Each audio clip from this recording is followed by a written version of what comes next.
Well, hello again, everyone. For various reasons, we haven't managed to give you these reflections online for the last couple of weeks, but here we are again. That's the main thing. And I just want to share a few reflections with you about the Gospel of Sunday, which is the Gospel about Martha and Mary. And just to say that I think it's not really what it seems, this Gospel. It looks as though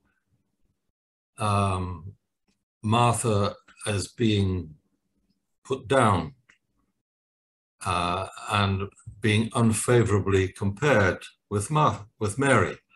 And there's a sense, of course, in which that's true. Jesus says, "Martha, Martha, dear Martha, you worry and fret about so many things, but only one thing is necessary." Does that mean that Jesus says it's not important to do the washing up and prepare the meal and set the table? No. And that's not what he's saying at all. And the purpose of this gospel is to teach us something that I think is beautifully illuminated in the second reading, the reading from St. Paul's letter to the Colossians, about the mystery that has been hidden for centuries, St. Paul says, and has now been revealed in our time. And the mystery is described in these words: "Is Christ among you, your hope, our hope of glory?" That God has come to live with us in the person of Jesus, in the flesh. And this is our hope of glory. In another way, you might have said, this is the most important thing you'll ever learn in life. And the gospel teaches us that Mary has grasped this more fully than Martha, really. There is a contrast. Martha, as we know, welcomes Jesus into the house, so she's perhaps even invited him. She's welcomed him, but then she gets distracted, and being distracted, gets a bit jealous of Mary. Now, what I think is going on here is that St. Luke, the great, wonderful evangelist and teacher, is giving us a lesson about prayer, about how to pray. And Martha gets the first bit right because she invites Jesus into the house. She welcomes him. And that's what all of us must do, to welcome the Lord, to be grateful that he is present to us. So Martha got that bit right. And then she got distracted. Now, doesn't that ring a bell? Isn't that our daily experience? And what we need to do, dear friends, and I speak to myself as well, of course, is that we need to grow in our practice of prayer. And that's really what Mary has done. She is more possessed by the presence of Christ. She's more focused on that presence, so that the other things, which in themselves have to be done, but are not the most important thing at the present time. If we can see that as a picture of our prayer, that we welcome Jesus, we make the sign of the cross, we try to put ourselves into God's presence. And we will get distracted, of course we will. Everybody does. But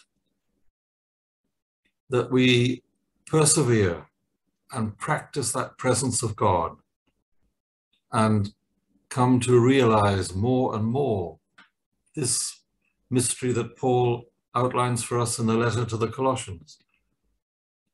The mystery is Christ among you, your hope of glory.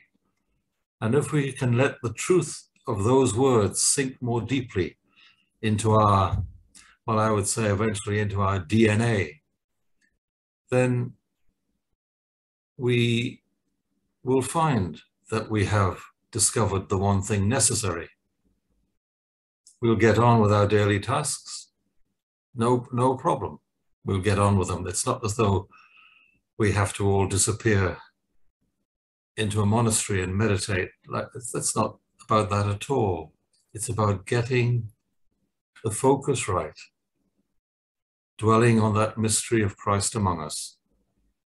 And then the other things will happen as they're meant to happen. You might say that's a bit of a risk. I remember a great Anglican preacher talking about a certain movement in the Catholic Church, or a criticism of a movement in the Christian Church, where he said that these people are accused of being so heavenly bent that they're no earthly good. I don't think there's too much risk of us getting so heavenly bent that we're no earthly good. If we do, that's not the way of the Lord, it's not the way of Jesus. But on the other hand, we've got to be heavenly bent, more and more each day. And then all the earthly things find their proper place, which is real and important, but they don't overtake the central importance. As we heard in the readings last week, you shall love the Lord your God with all of your heart and all of your mind and all of your soul and all of your strength. And we can do that gradually as we persevere in honoring the mystery of Christ among us, our hope of glory. Have a good week. God bless.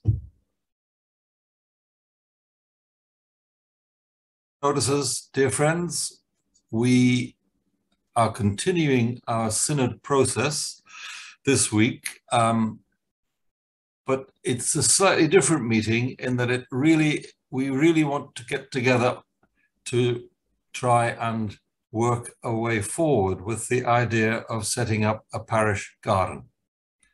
So anybody that feels that they would be interested in that, or would like to learn, or have ideas to share, let's have a session in the parish room, not in the hall, but here in the house on Wednesday evening at 7, and we'll see where it goes. And hope that we can get some flesh on this skeleton of an idea, which I'm really hopeful for. So that's Wednesday, 7 o'clock. The general synodal process that we're involved in, I think we need to, and I sincerely hope we'll have the enthusiasm for after the summer to take up again and to go forward.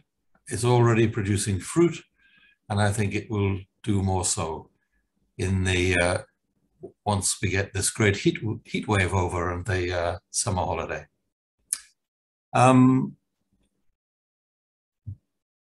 This weekend, we're going to take up the collection for the Apostleship of the See. It's a very important collection. The work of the Apostleship of the See is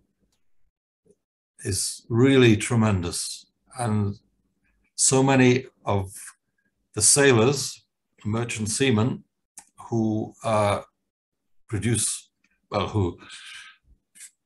who transport all the goods that we rely on, so many of them are from Catholic communities and are very poor and have very little contact with their families and are very badly paid. But the Apostleship of the See offers them simple things like a phone card, the chance to send an email or whatever. Simple little things like that that you and I take for granted, and yet these people are deprived of. And they're given warmth and welcome and a prayerful hospitality. Apostleship of the sea, very important, particularly for us in our maritime surroundings. Anyway, that's enough. Hope you won't suffer too much from the heat. Do take good care.